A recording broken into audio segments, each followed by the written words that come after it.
हम निश्चित तौर पर आज हमारे बीच में संजय मेहता जी जो JBKSS के अध्यक्ष रहे और हजारीबाग से चुनाव लड़े हैं, करीब 1.5 लाख से ज़्यादा मत प्राप्त किए। हम उनकी बात को भी सुनना चाहेंगे क्योंकि वो पार्टी के नेतृत्व और पार्टी के प्रति आस्था व्यक्त करते हुए पार्टी में सम्मिलित हुए हैं। कल ही हम उनका स्वागत किए, हम उनका भी बात सुनना चाहेंगे। के प्रधान कार्यालय में उपस्थित यहाँ तमाम मीडिया बंधुओं का स्वागत करता हूँ, झारखंडी जोहार करता हूँ। और आप सब जानते हैं कि इससे पूर्व मैं एक दूसरे संगठन में था, झारखंडी भाषा खतियान संघर्ष समिति से मेरा संबंध था।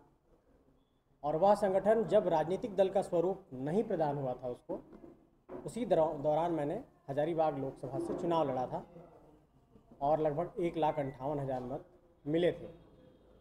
परिस्थितियां कुछ ऐसी बनी कि जिन उम्मीदों के साथ, जिन सपनों के साथ इस पूरे आंदोलन की बुनियाद रखी गई थी, धीरे धीरे वह एक सिंडिकेट में तब्दील हो गया। और मैंने अपने इस्तीफे के दौरान भी इस बात को कहा था कि वो पूरे तरीके से लोकतांत्रिक मर्यादा, लोकतांत्रिक मूल्यों और सिद्धांतों के विपरीत सिर्फ और सिर्फ आक्रोश की बुनियाद पर कार्य करने की कोशिश कर रहे हैं, जिसकी लोकतंत्र में बहुत ज़्यादा स्वीकार्यता नहीं है। इस कारण मैंने अपना इस्तीफ़ा दे दिया था। इस्तीफे के पश्चात हमने झारखंड बचाओ क्रांति सेना समिति संगठन का निर्माण किया था और वह संगठन कोई राजनीतिक दल अभी नहीं हुआ था, वो सिर्फ एक संगठन था। और इस बार के चुनाव में 16 प्रत्याशी मैदान में थे और वो सभी हमारे अब सदस्य होंगे आजसू पार्टी के। कुछ लोगों ने दामन थामा है, कुछ लोग धीरे धीरे आएंगे, कुछ लोग अभी कुंभ के मेले में गए हैं। सवाल ये होगा आप लोगों का कि आपने आजसू पार्टी का दामन क्यों थामा? क्योंकि मेरे राजनीति के केंद्र में, आंदोलन के केंद्र में झारखंड, झारखंडियत, स्थानीयता, विस्थापन, पुनर्वास, नियोजन, यही मुद्दे थे।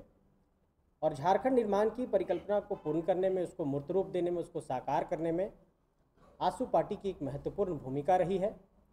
आजसू पार्टी झारखंड के मूल भावनाओं का प्रतिनिधित्व करती है। और जब मैंने पूरे झारखंड के राजनीति के केंद्र में टटोलने की एक कोशिश की तो मुझे ये लगा कि सत्ता से बेहतर रास्ता है कि संघर्ष का रास्ता चुना जाए। लोग ये कह सकते हैं कि फिर आपने दिसोम गुरु का रास्ता क्यों नहीं चुना? मैं ये कहना चाहता हूँ कि आजसू पार्टी के पूरे नेतृत्वकर्ताओं की फ़ौज को आप देखेंगे, उनके नेतृत्वकर्ताओं को देखेंगे, तो मैं ये गौर करता हूँ कि वहाँ पर यूथ को, युवाओं को प्राथमिकता दी जाती है। और उसके नेता माननीय सुदेश कुमार महतो जी भी एक युवा हैं, इसलिए हमने आजसू पार्टी का दामन थामा है। आप केंद्रीय सभा की बैठक हुई धनबाद में, कोलांचल के क्षेत्र में, इसके संबंध में आपको विस्तार से जानकारी दी। और हमारे बीच में संजय मेहता जी भी कल पार्टी की सदस्यता इन्होंने सुदेश महतो जी के समक्ष ग्रहण की है, तो इनका भी पार्टी में स्वागत है। देखिए, मैं एक बात बार बार आती है, मैं उस चीज़ को बता दूं, आजसू 1986 से लेकर अगर आज देखेंगे तो 38-39 साल आजसू के गठन हो गए। और एक संघर्ष और इतिहास के थपेड़ों से अपने को कहीं ना कहीं, अपना अस्तित्व को बचाती, संवारती, निखारती आजसू जो हमारा संगठन है ये आगे बढ़ा है। और सबसे बड़ी बात ये भूल जाते हैं लोग कि आजसू के बारे में जब भी हम आकलन करते हैं तो इसका आकलन संघर्ष के आधार पर होना चाहिए, क्योंकि आजसू की स्थापना ही झारखंडी जनता के संघर्ष के लिए हुई थी।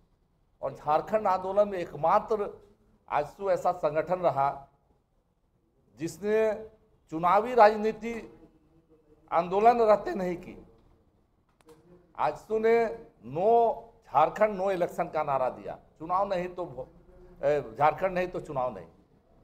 और मैं थोड़ा सा बैकग्राउंड में फिर से थोड़ा सा बताना चाहूँगा कि अगर इतिहास में पहली वार्ता हुई और झारखंड को एक समस्या के रूप में केंद्र सरकार ने स्वीकार किया तो 1986 में आजसू के गठन के बाद 1989 तक जो आजसू का एग्रेसिव मूवमेंट रहा, उग्र आंदोलन रहा, उसके बाद 1989 में आपको याद होगा कि राजीव गांधी जी की सरकार थी, बूटा सिंह गृह मंत्री थे, उन्होंने आजसू को वार्ता के टेबल पर आमंत्रित किया।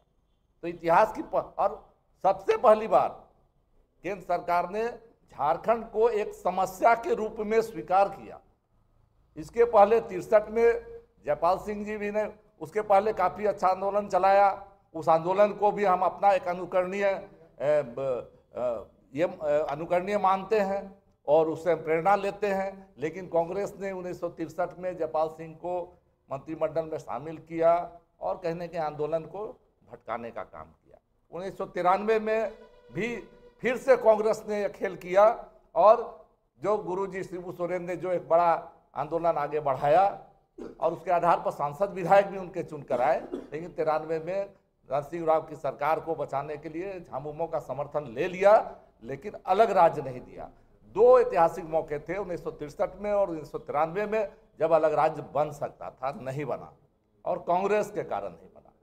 लेकिन 86 से 79 के बीच में आजसू ने जब आर्थिक नाकेबंदी की 72 घंटा की, तब खनिज हमने रोक दिया, कोयला रोक दिया, लोहा रोक दिया, बॉक्साइट रोक दिया, यूरेनियम रोक दिया। तमाम खनिज पदार्थों को हमने जब रोका और बाहर जाने से रोका, तब केंद्र सरकार समझी कि अगर हम इसको रेस्पॉन्स नहीं करेंगे तो आने वाले दिन में झारखंड से बहुत बड़ी चुनौती केंद्र सरकार को मिलेगी।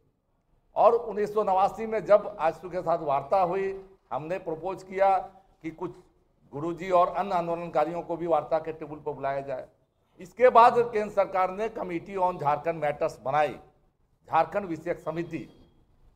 समस्या मानते हुए समस्या के समाधान के लिए क्या उपाय होंगे, और झारखंड विषयक समिति ने पूरे झारखंड में घूमकर आम जनता से, राजनीतिक दलों से, स्टेक होल्डर्स से बातचीत करके एक विस्तृत रिपोर्ट सरकार को दी, जो संसद के पटल पर पेश की गई, प्रस्तुत की गई, रखी गई।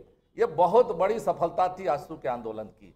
इसको कहीं ना कहीं आज के माहौल में, आज के राजनीतिक माहौल में हम इसको भूल रहे हैं। इसको हमेशा जब हम अपना इतिहास भूल जाते हैं, अपना संघर्ष भूल जाते हैं, तो भविष्य ठीक नहीं कर पाते हैं। आज झारखंड की जनता को और झारखंड में जो भी राजनीति कर रहे हैं, इस इतिहास और संघर्ष और बलिदान को याद रखने की जरूरत है।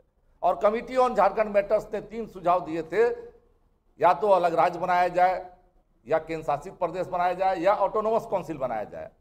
और उसी के आधार पर 95 में Jharkhand area autonomous council JAC का गठन हुआ, जो एक लॉलीपॉप साबित हुआ। और आजसू ने 2 वर्ष के बाद उसको पुनः रिजेक्ट किया।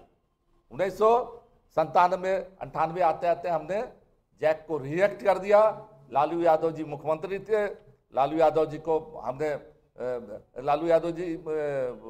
हमने कहा उस समय कि ये जैक नहीं चलेगा। वो राजद के नेता थे उस समय, मुख्यमंत्री से हट गए थे मेरे ख्याल से ना। तो लालू यादव ने कहा कि झारखंड मेरी लाश पर बनेगा।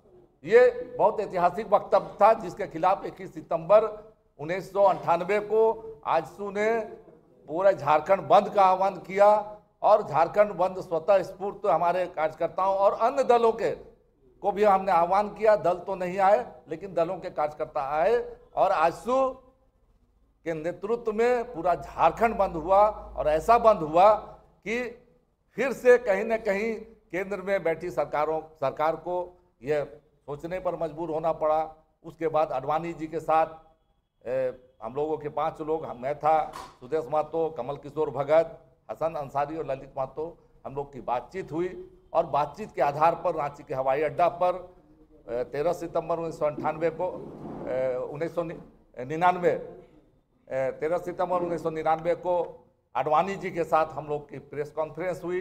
प्रेस कॉन्फ्रेंस में आजसू ने अलग राज्य और इसका नाम वनांचल की बजाय झारखंड रखने के बात रखी आडवाणी जी के सामने, जिसे आडवाणी जी ने प्रेस के सामने इस बात को स्वीकार किया कि हमको झारखंड नाम से परहेज नहीं है, भारतीय जनता पार्टी को झारखंड नाम से परहेज नहीं है। और उसी आजसू और आडवाणी जी के बीच जो बातचीत हुई, उसके आधार पर केंद्र सरकार ने, अटल जी प्रधानमंत्री जब बने अगले चुनाव के बाद, और आडवाणी जी ने मिलकर अलग राज्य के संबंध में विधेयक लाने का काम किया।